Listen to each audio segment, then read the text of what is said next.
Share market के बारे में लगभग सभी लोगों को ये बात पता है कि शेयर मार्केट के बारे में कोई अनुमान नहीं लगा सकता कि शेयर मार्केट कब नीचे जाएगा और कितना नीचे जाएगा और शेयर मार्केट कब ऊपर जाएगा।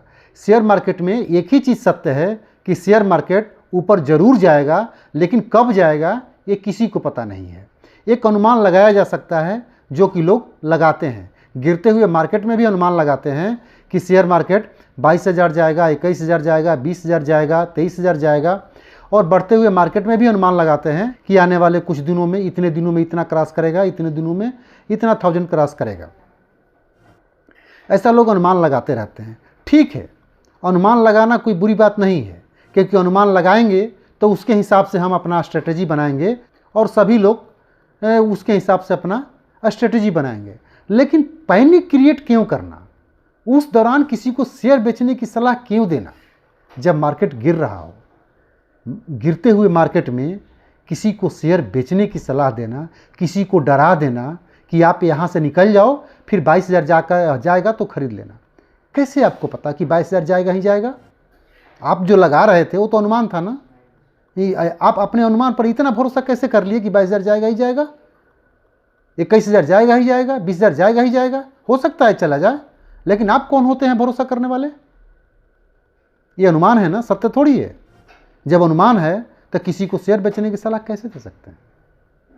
लेकिन आजकल जितना इजीली इन्फॉर्मेशन अवेलेबल है, यूट्यूब के माध्यम से, टीवी के माध्यम से, पत्रिकाओं के माध्यम से, इसके वजह से जो छोटे छोटे लोग जो शेयर मार्केट में आते हैं वो परेशान हो जाते हैं।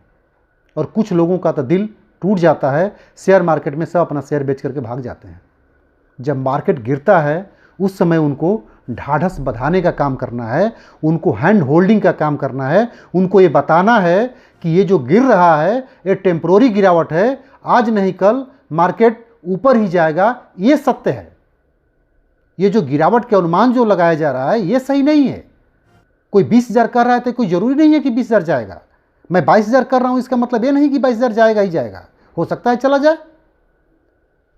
मार्केट की गिरावट अक्टूबर 24 के फर्स्ट वीक में शुरुआत हुई थी और अक्टूबर के लास्ट वीक में ही मैं ये चैनल बनाया था। जब से मैं चैनल बनाया हूँ, रील्स के माध्यम से मैं हमेशा कहते रहा हूँ कि आपको शेयर बेचने की ज़रूरत नहीं है, आप अपने शेयर को बेचिएगा नहीं। तमाम तरीके से मैं लोगों को बताने की कोशिश किया हूँ और ये भी बताया हूँ कि आपके पास जितने पैसे आ रहे हैं, जब जब भी पैसे आ रहे हैं, तब तब शेयर मार्केट में लगातार लगाते जाएं। आप सोचिए मत कि मार्केट ऊपर जा रहा है या नीचे जा रहा है, और अपने पोर्टफोलियो को मत देखें। पोर्टफोलियो देखेंगे तो दुख होगा, उस दुख में हो सकता है कि आप शेयर बेच दें और शेयर मार्केट से भाग जाएं बाहर। इसीलिए मैं हमेशा कहते रहा हूँ, क्योंकि मुझे पता है कि बेचवाने वाले लोग बहुत हैं, खरीदारी करने की सलाह देने वाले लोग कम हैं।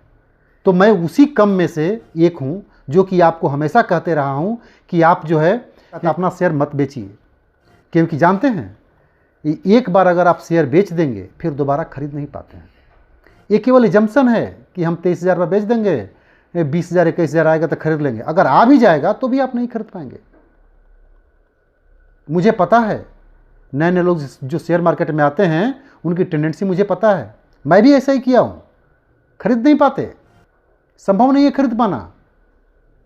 फिर जब 22,000 आएगा तो आप 21,000 के तलाश में रहोगे, जब 21,000 आएगा तो 20,000 की तलाश में रहोगे। पता चला कि 20,000 की तलाश करते करते 24,000 पहुंच गया। 24,000 पर भी नहीं खरीद पाओगे, क्योंकि फिर आप 23,000 की तलाश करोगे। फिर 23,000 नहीं आएगा, फिर वो 25,000 जाएगा, फिर 25,000 भी नहीं खरीद पाओगे, और फिर आप 24,000 की तलाश करोगे। ऐसे करते करते आप शेयर मार्केट से बाहर हो जाओगे। और फिर कब खरीदोगे? जब निफ्टी 50 30,000 पहुंचेगा तब आप जाके खरीदोगे, और फिर वहां से गिरना शुरू हो जाएगा। जब बेचने का टाइम आता है, जब प्रॉफिट बुकिंग का टाइम आता है, तब आपको खरीदारी की सलाह लोग देते हैं कि अब मार्केट में बहुत बुल रन है। ऐसा करने से छोटे इन्वेस्टर, हमारे छोटे शेयर मार्केट में जो छोटे छोटे लोग हमारे आते हैं वो बर्बाद हो जाते हैं। इसीलिए मेरा मानना है कि आप लॉन्ग टर्म के लिए शेयर मार्केट में आओ, और जब भी गिरावट मिले आप लगातार खरीदारी करते रहो, बेचने के बारे में सोचो ही नहीं। जब तक कि आपका खरीदा हुआ शेयर डबल ना हो जाए तब आप प्रॉफिट भी बुकिंग नहीं करोगे। डबल का वेट करो, डबल होते ही आधा शेयर बेच करके निकल जाना और बाकी बचे शेयर को वैसे ही छोड़ देना लॉन्ग टर्म के लिए। आज जो आप बेच कर निकले रहोगे वो जब जब मार्केट में 1000-2000 की गिरावट आती रहेगी उस पैसे को लगाते रहना, छोड़ मत देना कि फिर 20,000 आएगा तो लगाएंगे, फिर 20,000 कभी नहीं आएगा, अगर आ भी जाएगा तो भी नहीं लगा पाओगे। इसीलिए जब भी मार्केट में ऊपर से 5% 10% का करेक्शन मिले आप उस पैसे को भी शेयर मार्केट में लगा दो, कोई फ़र्क नहीं पड़ता कि उसके बाद भी शेयर मार्केट नीचे गिर जाए।